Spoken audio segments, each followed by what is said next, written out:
Assalamualaikum warahmatullahi wabarakatuh. Nama saya Bayu Satrio Bimantoro. Saya dari kelompok 5. Di sini saya sebagai moderator di kelompok 5. Kita akan eh, mempresentasikan tentang bab knowledge discovery system dan data mining.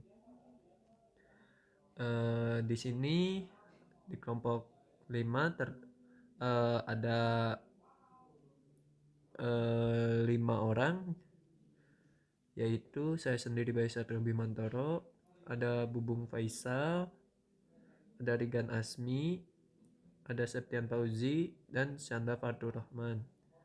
Nah,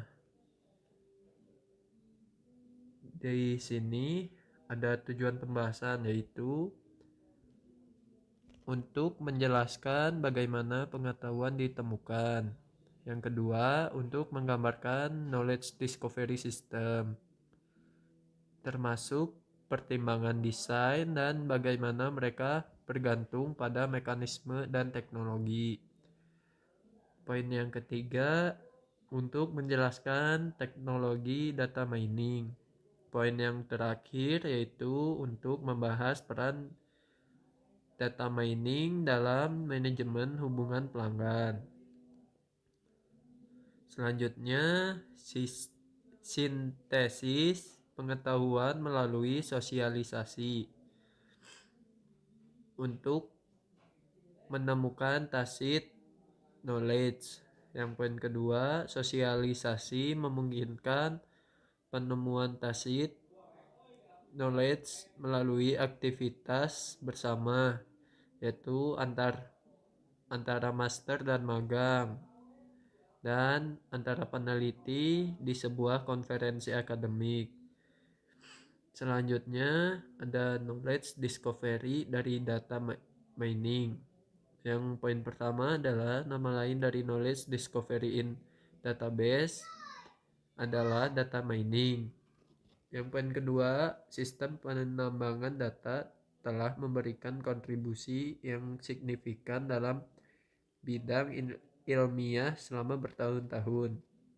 Yang poin ketiga, proliferasi aplikasi e-commerce baru-baru ini menyediakan stream data keras yang siap untuk dianalisis, memberikan kita peluang bagus untuk memanfaatkan penambangan data secara menguntungkan. Yang selanjutnya, kita akan membahas aplikasi teknik data mining. Yang poin pertama adalah pemasaran. Teknik data mining prediktif seperti artificial neural network atau disingkat sebagai ANN telah digunakan untuk pemasaran target termasuk segmentasi pasar. Selanjutnya ada pemasaran langsung. Pelanggan cenderung merespon produk baru berdasarkan perilaku konsumen mereka sebelumnya. Yang ketiga, retail. Metode data mining juga telah digunakan untuk perkiraan penjualan. Yang terakhir adalah analisis keranjang pasar. Temukan produk mana yang kemungkinan akan dibeli bersama. Selanjutnya akan dibahas oleh Syanda Fatur Rahman. Poin selanjutnya, perbankan, perdagangan, dan perkiraan keuangan digunakan untuk menentukan harga sekuritas derivatif, peramalan harga berjangka, dan kinerja saham. Asuransi teknik DM telah digunakan untuk mengsegmentasi kelompok pelanggan untuk menentukan harga premium dan prediksi frekuensi klaim. Telekomunikasi teknik DM prediktif telah digunakan untuk mencoba mengurangi churn dan untuk memprediksi kapan pelanggan akan beralih ke pesaing. Manajemen operasi teknik jaringan secara telah digunakan untuk perencanaan dan penjadwalan manajemen proyek dan kontrol kualitas. Slide selanjutnya, perancangan teknologi manajemen sistem. Yang ke-1, pemahaman bisnis. Untuk mendapatkan manfaat tertinggi dari penambahan data, harus ada pernyataan yang jelas tentang tujuan bisnis. Yang kedua, pemahaman data. Mengetahui data dengan baik dapat memungkinkan perancangan untuk menyesuaikan algoritma atau alat yang digunakan untuk penambangan data untuk masalah spesifiknya. Yang ketiga, persiapan data. Pemilihan data, konstruksi dan transformasi variabel, integrasi dan pemformatan. Yang keempat, pembuatan model dan validasi. Membangun model yang akurat adalah proses coba-coba. Prosesnya seringkali mengharuskan spesialis penambangan data untuk mencoba beberapa opsi secara berulang, hingga model terbaik muncul. Yang kelima, evaluasi interpretasi. Setelah model ditentukan, dataset validasi dimasukkan melalui model. Yang keenam, penyebaran melibatkan penerapan model hidup dalam organisasi untuk membantu proses pengambilan keputusan. Yang slide selanjutnya ada di gambar berikut, metode logi proses data mining strip DM. Yang slide selanjutnya, 1, proses pemahaman bisnis. Tentukan tujuan bisnis untuk mendapatkan manfaat tertinggi dari penambangan data. Harus ada pernyataan yang jelas tentang tujuan bisnis. Yang B, penilaian situasi. Mayoritas orang dalam kampanye pemasaran yang menerima surat target tidak membeli produk. Yang C, tentukan tujuan penambangan data. Mengidentifikasi calon pembeli yang paling mungkin dari sampel dan menargetkan surat langsung ke pelanggan tersebut. Dapat menghemat biaya yang signifikan bagi organisasi. Yang D, buat rencana proyek. Langkah ini mencakup spesifikasi rencana proyek untuk studi mining. Ya, untuk selanjutnya akan dilanjut oleh Regan Asbi. Selanjutnya di sini ada proses pemahaman data. Poin pertama, pengumpulan data. Mendefinisikan sumber data untuk penelitian termasuk penggunaan data publik eksternal dan database berpemilik. Poin kedua, deskripsi data. Menjelaskan konten setiap file atau tabel. Beberapa item penting dalam laporan ini adalah jumlah file dan persentase record yang hilang. Poin ketiga, kualitas dan verifikasi data. Tetapkan jika ada data yang dapat dihilangkan karena tidak relevan atau kurangnya kualitas. Poin keempat, analisis eksplorasi data. Gunakan untuk mengembangkan hipotesis masalah yang akan dipelajari dan untuk mengidentifikasi bidang yang kemungkinan besar merupakan prediktor terbaik. Selanjutnya ada proses persiapan data. Poin pertama, seleksi. Memerlukan pemilihan variabel prediktor dan kumpulan sampel.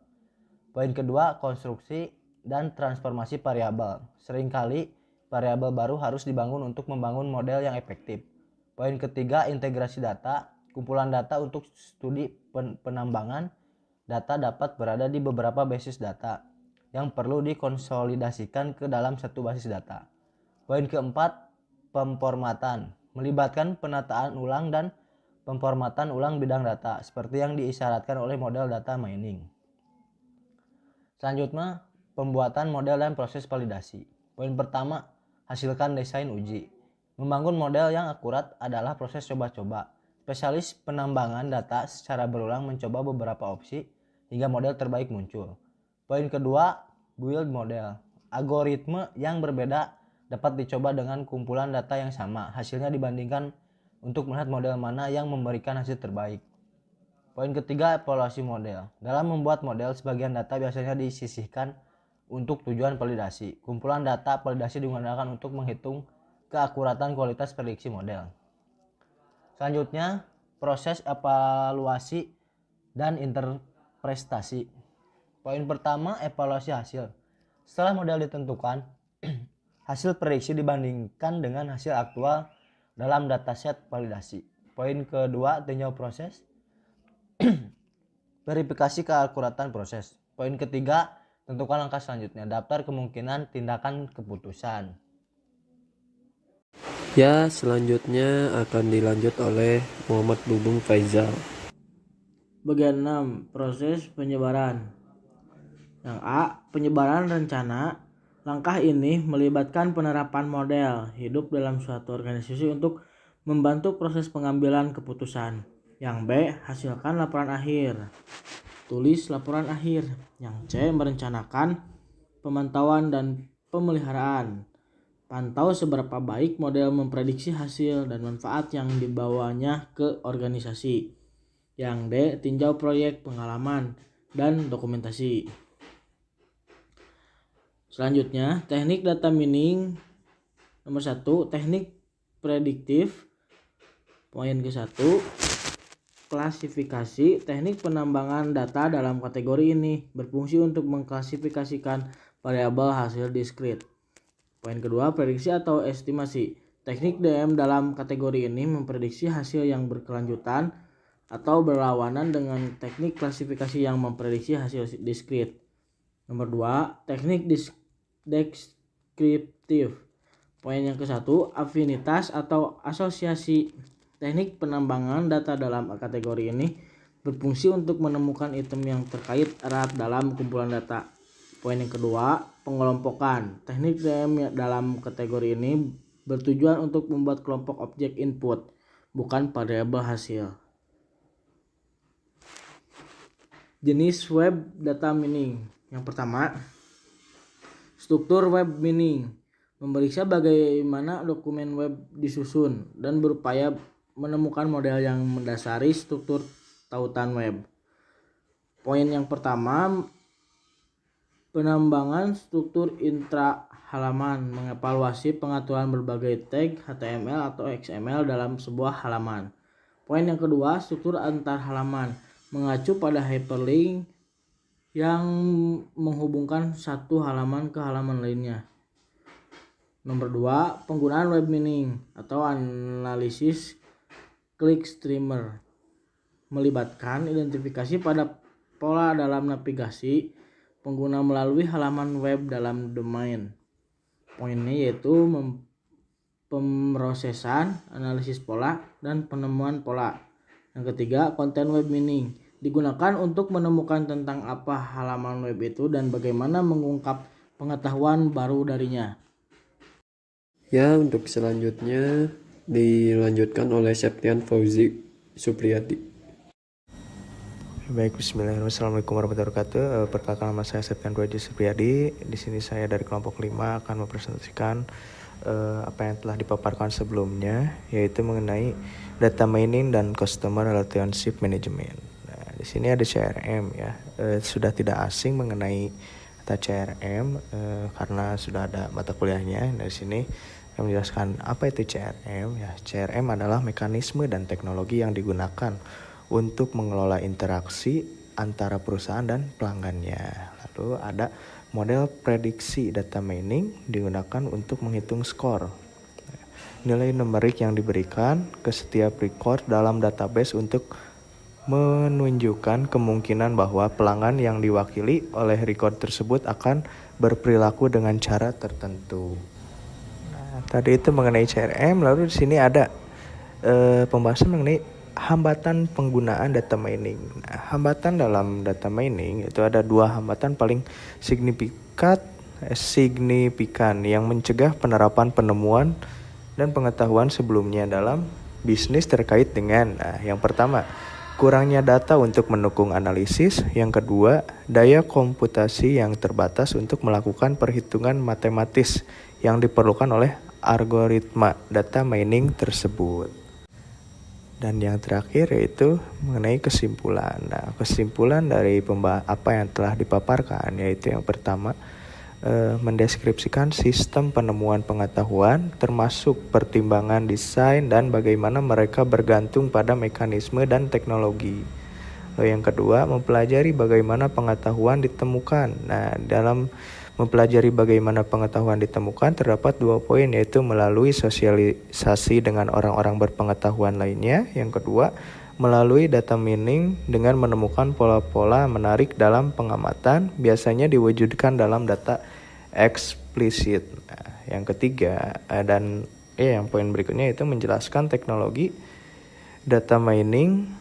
Lalu yang terakhir membahas peran data mining dalam customer relationship management. Mungkin cukup sekian penyampaian dan pemaparan materi dari kelompok kami mengenai knowledge discovery system dan data mining. Mohon maaf apabila ada kurang dalam penyampaian. Wabillahi taufiq wal hidayah. Wassalamualaikum warahmatullahi wabarakatuh.